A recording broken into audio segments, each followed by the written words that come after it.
はい、どうも、ガッパ園長です。じゃあ、今度は日本と韓国のこのスポーツ。サッカーと野球かな。サッカーでまずなんか比較検討みたいな。何を比較検討してるのかよくわかんないんですけど、まあ、韓国マスコミがね、まあ、どうだ、日本よ、怖いかって言ってくるんだけど、なあ。いやいや、うちはうち、よそはよそでいいじゃないですか。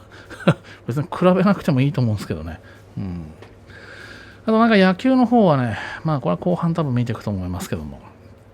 なんか日本に来て、なんか元プロ野球選手か、なんか日本で野球してたことある人なのかな。なんかちょっと検索してもさ、野球選手としてのこの人の写真っていうか画像みたいなのが、ニュースみたいなのが何も出てこないんだよね。みんななんかこの同姓同名のこの K プッププのプッププップアイドルしか出てこないんだよな。まあいいや。じゃあとりあえずサッカー、日本代表、韓国代表、比較検討した韓国メディアがね、とんでもない結論にたどり着いて、なんとなく想像つくんだけどな。まあ日本側が呆れて終わりっていうそういう感じなんでしょうね、多分ね。比べなくていいじゃんな、もう。まあいいや、ちょっと見ていきましょうか。フォワードソン・フンミン、トッテナム・ホットスパーやディフェンダーキム・ミンジェ、バイエルン・ミュンヘンらを擁する韓国代表。今月の FIFA ワールドカップ北中米大会、アメリカワールドカップって言いたいのかな、アジア二次予選開幕を前に、韓国国内では日本のミッドフィルダー、三笘選手、ブライトン、久保選手、レアル・ソシエダら欧州でプレーする日本代表選手の比較が盛んに行われていると。なんで日本と比べたがるんだろうな。韓国代表は先月の国際親善試合でチュニジア代表を 4-0 で下すとベトナム戦では 6-0 と大勝。今月開催の北中米ワールドカップアジア二次予選ではホームでシンガポールを迎え撃つほか、敵地で中国と激突。この予選2試合に向けての代表メンバーにはソン・フンミン、キム・ミンジェ、イー・ガンイン、ファン・ヒチャウなど、欧州でプレーする主力選手が順当に選出されていると。で韓国メディアオーマイニュースは、今回の韓国代表メンバー選考を受けて、韓国代表は直近の国際親善試合で好成績を収めている。主力選手に大きな怪我もなく、高いレベルでコンディションを保っている。プレミアリーグでゴールを量産するソン・フンミンやファン・ヒチャン、ブンデスリーガやリーグワンの強豪でプレーしているキム・ミンジとイー・カンインなど、ユルゲン・クリンスマン監督の屋台骨を支えるキーマンばかりだ。で、韓国サッカー今まさに欧州黄金時代を迎えてるんだって。何欧州黄金時代って、韓国サッカーじゃないの？韓国サッカー史上最も多くの選手が欧州の舞台でプレーしていて、そういう意味ね、主要リーグでの成績は過去最高であると、メンバーの充実度を誇示していると。スタメンだけ見れば欧州でプレーする選手の数がはるかに多い日本代表にも決して劣っ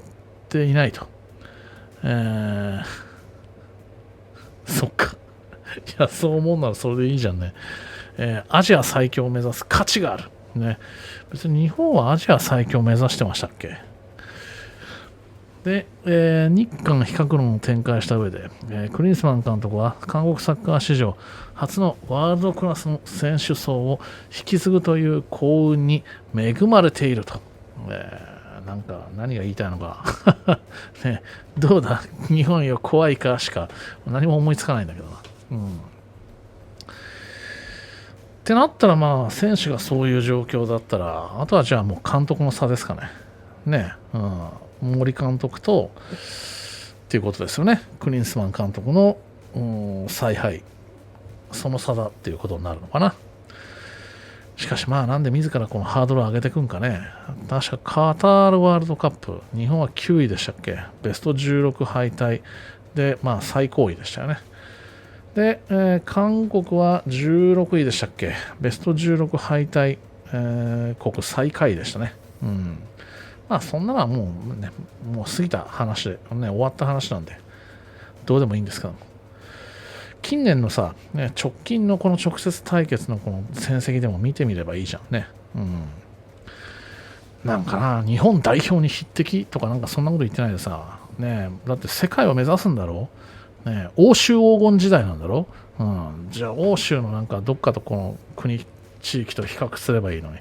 日本以上の活躍の、日本代表に匹敵とか言ってる時点で違くねえか。まあなんだろう、まあ勝負事なんでね、勝負は水物だからさ、ね、やってみないとそれは分かんないんですけども、ね、とりあえずはいはい強い強いって言っとこうか、ね、なんで日本とこの時期にこの比べているような記事を書いてるのか。だって直接戦うわけでもなく、ね、対戦するにしてもアジアカップであるかないか、そんなもんどうでもいいし分かんないし、もしかしたらいつもの日本へのこのコンプレックスだけで記事を書いてるんですかね。だから多分なんだろう、書きながらどうだろう、そう思ってるかな、なんか思ってたのも違うみたいな、こういうことが書きたかったんじゃないのにみたいなそんなことになって余計なんかしっちゃかめっちゃかわけのわからん記事になってるんじゃないのかな。だから、もしかしたらですけど、いつもの日本へのこのコンプレックスだけで記事を書いてるのか、あとはもうなんだろう、記事を書くネタがそもそも日本を絡めていかないとこいつらこの走らないみたいな書ききれないみたいな、そういう記者なのかな。まあでも実際なんかシャレでも冗談でもなく、その全てじゃないですかね。日本のようにワールドカップで大番狂わせの活躍を見せていたわけでもないし、まあこうしばらくの親善試合でもね、なんか格上やね、この同格にいい戦いっていうかいい戦績ね見せたわけでもないですからね。なんか思ったほどなんか大した内容じゃなかったですね。そうですかと。じゃあ実際試合することになったらどうなんでしょうね。そこではっきりするんじゃないですかぐらいしか。まあ後半続きサロンの方では今度野球なんですけど、これもねなんかあんまパッとしなそうなんですよ、どうやら。なんか日本でほら前にさ、サッカー選手でさ、なんかこの試合終わった後にこのユニフォームバー脱いで裸になってさ、なんかファンかなんかがサポーターから渡された変なこのボードっていうのかな。ね、この独島韓国領ウェーイみたいなこと、なんかそういうアホみたいなこのパフォーマンス打ったやついたじゃん。あんなような感じのをいやしかもね、この現役じゃなかったと思うんだよね。なんか昔元野球選手のなんちゃらっていうやつが、なんかそのね、この独島だ分かったかこの野郎みたいな